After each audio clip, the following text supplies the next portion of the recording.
നമ്മൾ ഈ പീഡനവുമായി ബന്ധപ്പെട്ട് കേസ് കൊടുത്തു. ഒരുപാട് കേസുകൾ നമ്മൾ സാറി പറഞ്ഞ കുഞ്ഞാലിക്കുട്ടിയുടെ കേസ്, ഇപ്പം മുൻ മുഖ്യമന്ത്രി ഉമ്മൻചാണ്ടിക്കെതിരെ ഒരുപാട് പരാതികൾ വന്നു. ലോഹിദാസിനെതിരെ വന്നു. സിനിമാ രംഗത്ത് വിജയബാബുവിനെതിരെ പക്ഷേ ഇതിനൊക്കെ എന്ത് സംഭവിച്ചു എന്നുള്ളതല്ലേ? ഈ കേസുകൾക്കും മറ്റു കാര്യങ്ങൾ എന്ത് സംഭവിച്ചു? ഈ പ്രതികളായ ആളുകൾക്ക് എന്തെങ്കിലും ശിക്ഷ കിട്ടിയോ? ഇരകൾ സമൂഹത്തിൽ നിഷ്കാസിതരായി പോയി എന്നതിനപ്പുറം എന്ത് സംഭവിച്ചു? അത് കറക്റ്റാണ് ശരിക്കും. അതാ സംഭവിച്ചു. ഇപ്പോൾ വരുമ്പോൾ ഇതിപ്പോൾ വരാൻ കാരണം എന്താ പറയുക, ഈ നടി പീഡന കേസ് മാത്രമാണത്.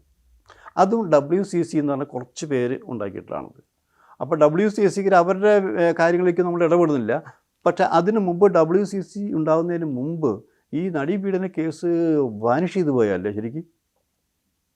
മുഖ്യമന്ത്രിയെ ഉന്നതങ്ങളിൽ അവർ തന്നെയാണ് ഇപ്പോൾ, അവർ പ്രതിസ്ഥാനത്ത് വരെ വന്നിരിക്കുകയാണ്. ഇപ്പോൾ ഒന്ന് ആലോചിക്കണം. അവർ പറഞ്ഞു, മുഖ്യമന്ത്രി പറഞ്ഞെന്താ, അയ്യോ ഈ കേസ് പോയി എന്നറിയില്ലേ.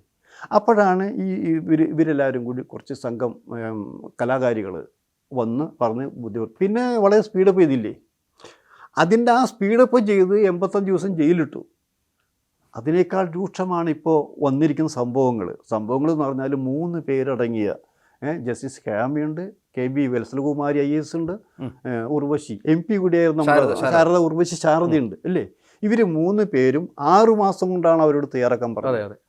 ഈ 6 മാസം, പക്ഷേ ആ 6 മാസത്തിനിടയിൽ ഇവരിൽ ചില ആൾക്കാർ ഞാൻ പറഞ്ഞു കേട്ടത് എന്താ, ഇവരിങ്ങനെയൊന്നും പ്രതീക്ഷിച്ചിട്ടുണ്ടായില്ല.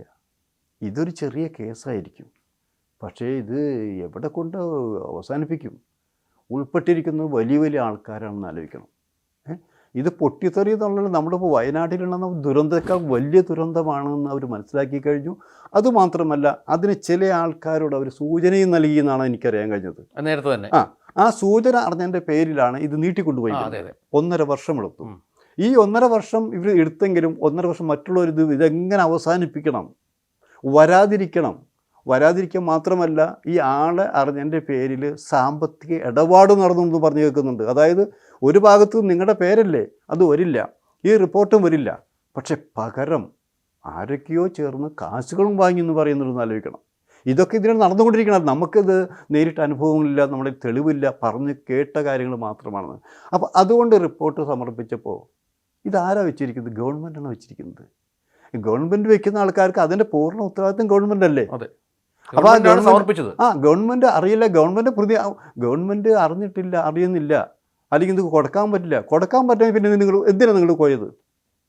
നിങ്ങളൊരു പോലീസ് കേസിൽ ഒരാളെ വിട്ട് അന്വേഷിക്കുമ്പോൾ അതിൽ റിപ്പോർട്ട് കൊണ്ടുവന്നു, ഇതാണ് കേസ് ഫയൽ എന്ന് പറയുമ്പോൾ അത് വയ്ക്കല്ലേ. ഇത് അതിൻ്റെ ആൾക്കാരെ നിങ്ങൾ ചോദ്യം ഇനി അറസ്റ്റും ചെയ്യണ്ട, നിങ്ങൾ പോയിട്ട് അന്വേഷിക്കേണ്ടത് ശരിയാണോ എന്ന് നിങ്ങൾ ചോദിക്കണ്ടേ? അതും ചോദിക്കുന്നില്ല. 4.5 വർഷം നിങ്ങൾ അടച്ചു വെച്ച് ആർക്ക് വേണ്ടിയിട്ടാണ്? നിങ്ങൾ അധികാരത്തിലേറ്റ് ഇവരുമാരെ മാത്രമല്ല, ഒരുപക്ഷെ ഇതിൽപ്പെട്ട ആൾക്കാർ വോട്ട് പോലും നിങ്ങൾക്ക് കിട്ടിയിട്ടുണ്ടാവില്ല. ജനങ്ങളാണ് നിങ്ങൾ ജയിപ്പിച്ചിരിക്കുന്നത്. ആ ജനങ്ങളോടെങ്കിലും നിങ്ങൾ സത്യം പറയണ്ടേ? 2 വർഷം കഴിഞ്ഞ് നിങ്ങളുടെ അധികാരം പോകും. പിന്നെ അധികാരത്തിൽ വരുന്നവരും ആര് അധികാരത്തിൽ വന്നാലും ഇതൊക്കെ തന്നെ. കാരണം ഇതൊരു നിറഞ്ഞ ചക്കരക്കുടം മാത്രമാണെന്ന് ആലോചിക്കണം.